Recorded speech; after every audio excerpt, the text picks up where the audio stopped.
Welcome back, video creeps. The Blair Witch Project was released in 1999, and as far as I go, it revolutionized the horror genre with its found footage format and impeccably innovative marketing campaign. However, you know what else came out in 1999? 24-year-olds and younger. And so now, somehow, despite its critical acclaim and clear commercial success, I couldn't help but take notice of like a weird bully vibe that comes from the youth when starting a conversation around this film. And the disrespect has me laying around like an old head, getting ready to throw down some wisdom on these whippersnappers. But we are a better generation of horror fan. And before we take out our disciplinary rulers to defend a film that needs no protection, instead let us get into the minds of these children. And maybe in that exploration, we can get to the root of this strange culture within this younger community, and then shed light on these factors that may contribute to their disinterest or their dismissal of this wonderful little film altogether. Now, the first thing to confront, and this is more for the old heads in the room with me, and I really try to remind us all of this. Before we start setting fire to our pitchforks, we must remember that horror has evolved since 1999, with most invested audiences becoming far more accustomed to higher production values, more sophisticated visual effects, and more elaborate storytelling techniques. With that regard in our head, then comparing it to the Blair Witch Project, when sharing it with someone today, it's gonna fall short of expectations. Just like there's gonna be a kid out there whose first film that he ever watches is Terrifier 2. And from that point forward, that is the bar. Take that same kid and then expose him to something like Alfred Hitchcock's The Birds. Can you really expect that child to appreciate the film? Like, sure, there can be an understanding of like what platforms you needed to step on before you could get to Terrifier 2. And one of the first is The Birds, right? I think one can comprehend that. But beyond that, I just think there's no way. The Blair Witch relied so heavily on its low budget aesthetics. The shaky camera work was something we all felt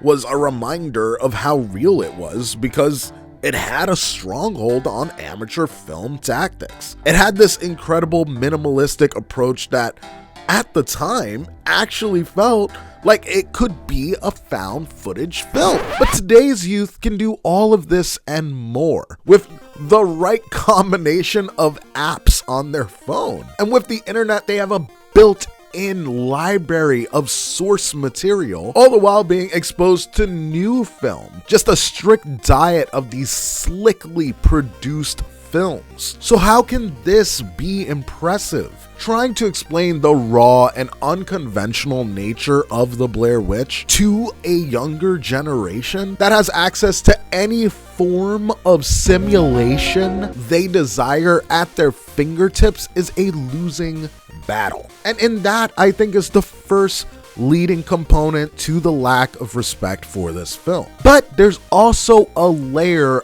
of how the modern horror film often relies on tried and true paint by numbers horror tactics. Break it down and it's like the movies that show super intense graphic violence, or movies that center around crafting moments for jump scares, or they add a supernatural element so that way they can get those Monsters Inc.-like scares and screams from the audience. And while yes, Blair Witch is not unique in that regard, the supernatural element of the film was the very last, literally, thing that was horrific about it. There was a tension that was building amongst the main characters, and there was an approach to horror that went through psychological manipulation and relied heavily on the power of suggestion. So much was left to the imagination, which again, I'm talking about with pride in my heart, but don't forget what this video is about. That subtlety and that psychological approach may not resonate as strongly with a generation that is desensitized by all of the increasingly realistic depictions of horror in modern films. To a degree, it's not their fault. There's a consequence at play here. Allowing the entire universe of information into their pocket and then getting confused when they show disinterest in a film like this, that is just full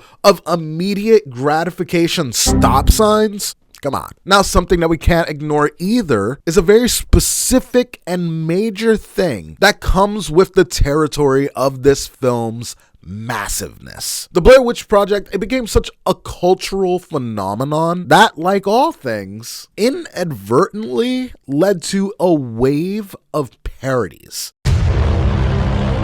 Yes, the very thing that we loved, we were able to find humor in. You know, because we're cool like that. But much like that kid whose first exposure to something sets a bar, how many kids do you think's first exposure to the Blair Witch was in a satirical setting? That undeniable facet, without a doubt, influenced the perception around that original content. Think about how many things you only know because someone made fun of it in another film prior to you being able to witness that content for yourself. And because humor feels good and it's funny, you develop a kinship that you end up devoting a loyalty to. So even if you do watch the original thing, you're always going to like that funnier version of it a little bit more. And then before you know it, the parody version is the actual reality of what it always was. And again, we find that humor fantastic, but when it leads to represent a whole, all it does is overshadow the original's merits. And that can't be ignored when analyzing what's going on, when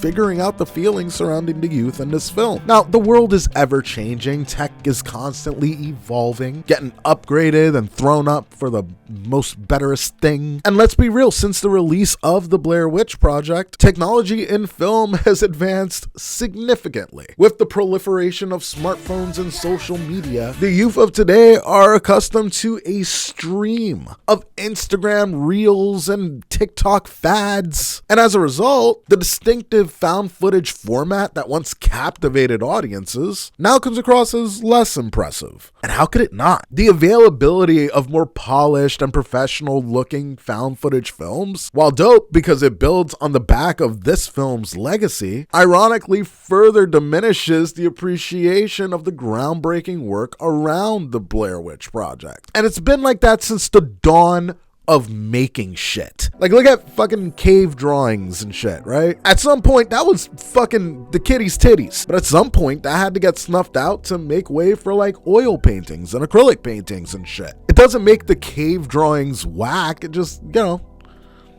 who gives a shit? But by far, I think the most glaring factor really boils down to that this movie is just a product of its time. It resonates strongly with the late 1990s and early 2000s landscape. The youth of today cannot be expected to connect with this film's context, as its themes and its marketing relied heavily on the emergence of the internet, viral marketing, and blurring the lines between reality and fiction. And yes, one could make a point that you have all of that today. But again, it was nowhere near the elevated level that it's reached currently. Which leads me to my final and most important point being, you just had to be there. It wasn't just a horror movie. It felt like a culture-shifting event that created a massive wave of hysteria and confusion.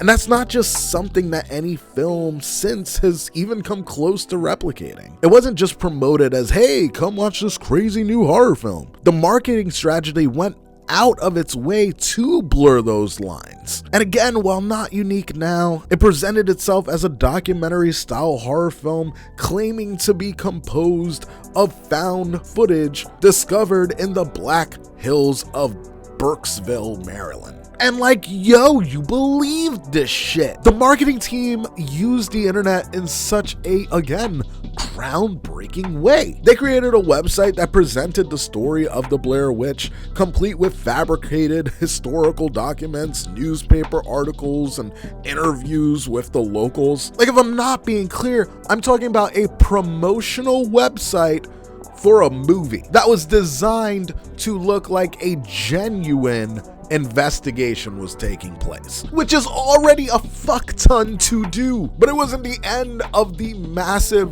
gaslighting that this film did. As the release date approached, the marketing campaign actually intensified. The filmmakers purposely kept a low profile and the actors remained out of the public eye, so much so that the actual actors' families were reaching out to see what the fuck happened to their family members. The shaky camera work, the improvised dialogue, and the raw and and gritty look of this thing. Everything about this movie screamed authenticity at the time. But it wasn't just what the marketing was able to accomplish. Audiences experienced a profound reaction to the movie as well. Moviegoers were reporting feeling ill. Others were like, I had nightmares for fucking weeks. The film's ambiguous ending left audiences really unsettled and questioning the reality of what they just witnessed. It was horror. It makes me think of like the Phantasmagoria. For those who don't know, it was like this fucking thing. It was like a theater thing that you could go to and you would get scared. It was an experience. And much like the cave drawings, that got snuffed out because, you know, actual film came out. But at the time, they were like making sounds and like it was a terrifying experience. And that's what important horror is. It's so funny. The seed idea for this video was rooted in such an angry place because I couldn't wrap my head around how anyone could find this movie as anything less than a horror masterpiece. But as I took account of all of the reasons why this could be, I couldn't help but soften. Take pause and remember a time when I was the one that was underappreciating a classic. Or again, and this is important, a cultural phenomenon. For me, that film is the original Exorcist. I remember when I first began to learn that horror was something that was important to me, and having my mother tell me how horrific and terrifying this movie was. And then I watched it and I was so jaded to it. But that wasn't because the movie sucked. I will just never know what it was like to live life before The Exorcist came out to fully understand what that film did to society at the time. By the time that The Exorcist came to me, I had my own bar when it came to horror. And I think for my generation,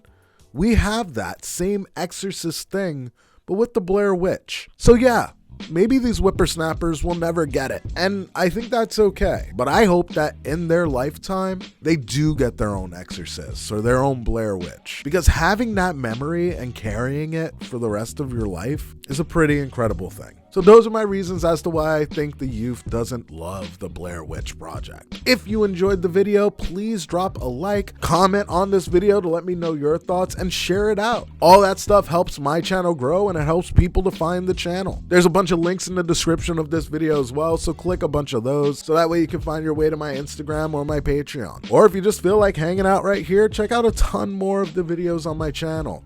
Go for a binge, will ya? For everything else, I'll see you on the next video. Peace, video creeps. I'm happy, I'm happy, I'm happy, I'm happy, I'm happy, I'm happy. And I punch the man who says I'm not. I'm happy, I'm happy, I'm happy, I'm happy, I'm happy, I'm happy. And I punch the man who says I'm not.